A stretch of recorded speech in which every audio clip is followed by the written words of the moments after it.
We'll take first question over here in the fourth row. Tim on the second seat in. 2. Tim Cowell, Common Record Reads. Steve, obviously Steph and Clay struggling a little bit with the shot. Do you just say, Sean, go ahead and take as many shots? What happened with Livingston there that just seemed to open up his jump shot? I think, first of all, he just played a great game, but I thought he looked for openings. He was very aggressive, and this was a strange game for us. We were not used to having both Steph and Clay off like that with their shooting. But the one thing we've talked about all year is if we defend and take care of the ball, then we're always going to have somebody score enough points for us, and whether it's the starters or the bench. So I thought we played great defense. We had 9 turnovers total, and that allowed us to control the game, and our bench obviously gave us a huge lift. Right here in the third row, in the center. Rick Tittle with 95.7 The Game in San Francisco. How much would you say it was your defense and they were just really cold in this game? Well, it's always a combination. Yeah, I mean, nobody ever plays perfect defense. Guys always miss open shots. I thought our defense was very solid. I thought they missed some openings. We got lucky a couple times in the first half. In particular, we had some breakdowns. But over the course of a game, to hold that team to 38% shooting, we did a lot of good things.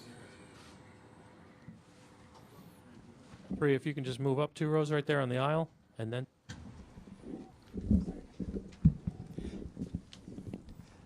Jeff Ferrato, Bay Area News Group. Steve, how do you account for what happened with Clay and Steph tonight? That, like you said, doesn't happen often.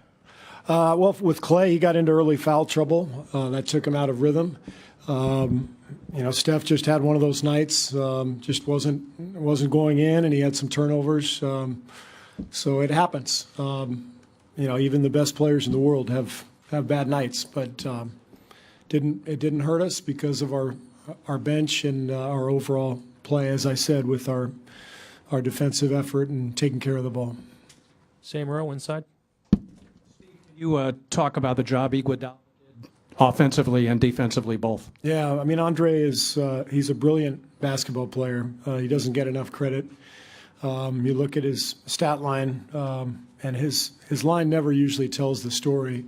But 12 points, 7 boards, 6 assists, no turnovers, and great defense. So that's kind of who he is for us. He's, I think Bob Fitzgerald, our TV guy, calls Andre the adult in the room for us. He is the adult in the room.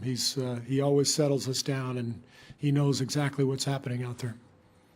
Rachel over here. Over here. Yet another felt your wrath tonight. What is going through your mind in those moments? And does it help to destroy something? It does. Destruction tends to ease some of the anger, so I try to take it out on a clipboard instead of a player. So it's better that way. Better not to break your players. I mean, what was happening at that point in the game for you? We came out after halftime and we completely lost focus and throwing careless passes. We got lost defensively a couple of times, and we had to kind of regain our focus and our edge, and the bench did that for us, so they did a great job.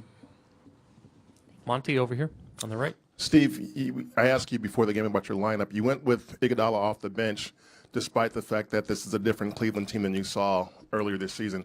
What was your thinking behind the lineup and the way you used the bench tonight? Well, Harrison has started for 2 years, and it's been a pretty good 2 years for us. We've had a good run. It's been very effective playing the way we played in terms of the lineup and the rotation. I didn't feel any need to change our lineup for game 1 of a series. Last series was very unique. We felt like we needed to get Andre on the floor right away against Durant.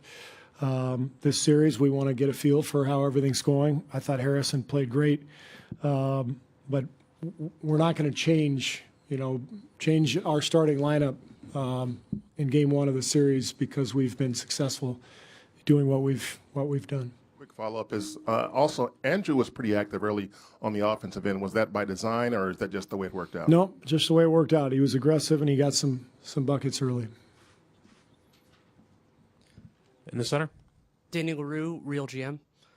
Coach, you used Draymond Green at the start of the second and the fourth quarters. Was stopping that Fry LeBron lineup that has done so well in the rest of the playoffs, was that a priority for you in this game? Well, you noticed our rotation changed. We've been playing most Spates to start the second and fourth quarters. Matchup-wise, it just didn't feel like the right way to go, so we changed some things around, just changed our rotation pattern a little bit. We're just trying to put the right players out there to be able to defend them, and I thought Draymond did a great job. Fourth row in the center?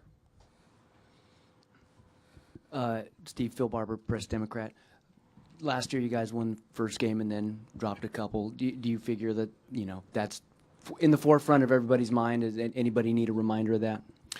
I think it's probably something we'll talk about the next couple of days, but I don't think it will be a problem. I think we're much more experienced. We have that memory in our mind. We've been through this now. And we understand you can't let up ever. And Sunday is obviously a huge game. We'd like to go take care of business and get out on the road with a 2-0 lead, but we got to play well. Mark up front. Steve, Mark Schwartz, ESPN. Two questions. First of all, you talk about how a lot of times Iguodala's stats don't really blow up the page. The plays he made in the final minute to strip from Westbrook and Durant in Game 6. He did it again tonight to two of the greatest players in the world. How does he get in position to make plays like that without fouling anybody? Well, Andre is not only a phenomenal athlete with long arms and great quickness and strength, but he's incredibly smart. He's one of the smartest players I've ever been around at both ends of the floor. So he understands angles, he anticipates plays, he anticipates moves from individual players, he studies his opponents, and he's smart. He doesn't reach very often. He only reaches when he feels like he's got a chance to make a steal, and he's very rarely in foul trouble as a result.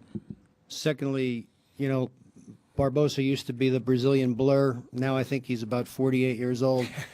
But he seemed to be a little blurry tonight. How does he summon that up at this age? Well, I thought LB was great. He's still very fast. Maybe not as fast as he was 5 years ago, but he's still a guy who loves to get up and down the floor. And he came in and gave us a huge lift. Got a couple layups to go early, tough layups, and then made that three in the corner. And just really played an excellent game. 14 points in 11 and a half minutes. Pretty good production. Back left.